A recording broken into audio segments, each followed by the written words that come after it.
एक दफा का जिक्र है कि एक गांव में चाली नमी एक छोटा सा चूजा रहता था। चाली गांव के दूसरे केचो की टेढ़ा नहीं था। इसको बाहर घूमने का बहुत शौक था और एंजॉय करना चाहता था। एक धूप की सुबह जब चाली ने कुछ खाने की तलाश में बाहर आया और खाना तलाश करने लगा तो इसने जारही के पीछे से हल्की हल्की चीखने की आवाज सुनी। उसको थोड़ा डर लगा। वो एहतियात से करीब आया और वहाँ रसने जारही और पत्तों के दरमियान छुपी हुई कोको नमी एक खूबसूरत बिल्ली देखी। इसकी सब्ज आंखें शरारती दिलकशी से चमक रही थे और इसकी स्किन पियर कलरफुल शेड आता था। हेलो, चाली ने सलाम में एक छोटा सा बाजू बढ़ाया। कोको ने हैरत से उसे देखा और कहा, तुम जैस बहादुर छोटे चोजा जंगल में अकेला क्या कर रहा है? चाली मुस्कुराया, मैंने हमेशा घर से बाहर की दुनिया की नई नई चीजों को तलाश करने का ख्वाब देखा है। मैं देखना चाहता हूँ कि वहाँ क्या है और मेरी दोस्त बनाना पसंद करोगा।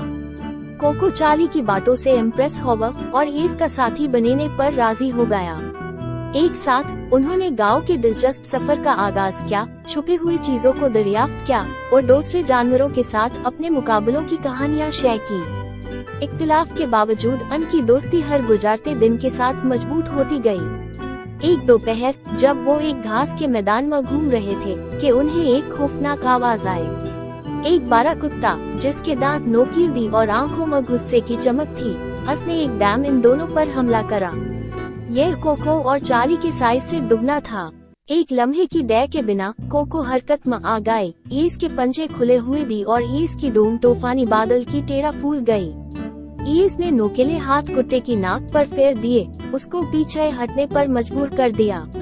चाली जबकि छोटा था, अपने छोटे पैरों को फूला कर अपने दोस्त के डिफेंड करने के लिए तैयार खड़ा था। एक साथ उन्होंने अचानक लेकिन अच्छी जोड़ी बनाई। चाली कुत्ते के गिर्द घूमता रहा, इसके पंजों और आंखों में चोंच मारता रहा, जबकि कोको भी मिसाल फूरते के साथ हमला करता रहा। उनका टीम वर्क भी मिसाल था और कुत्ते को जल्द ही एहसास हो गया कि इसने कोको और चाली के साथ पंगा लेकी गलती करे है। शिकस्त की आखिरी चीख के साथ कुत्ता डोम मोड़ कर भाग गया, दौड़ तक गायब हो गया।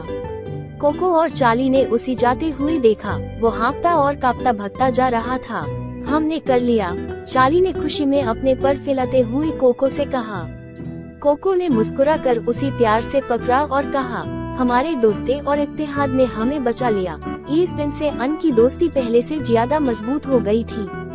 उन्होंने मिलकर खाने की खोज जारी रखे, ये जानते हुए कि इससे कोई फर्क नहीं पड़ता कि आगे जो भी चैलेंजेस हैं, वो हमेशा एक दूसरे पर भरोसा करेंगे और हर मुश्किल का डट के मुकाबला करेंगे। इनकी दोस्ती सबके लिए मिसाल बन गए और हमें इस कहानी से ये सबक मिलता है कि हमें भी अच्छे दोस्त बनाने चाहिए जो हर अच्छे और बुरे वक्त में हमारा साथ दे।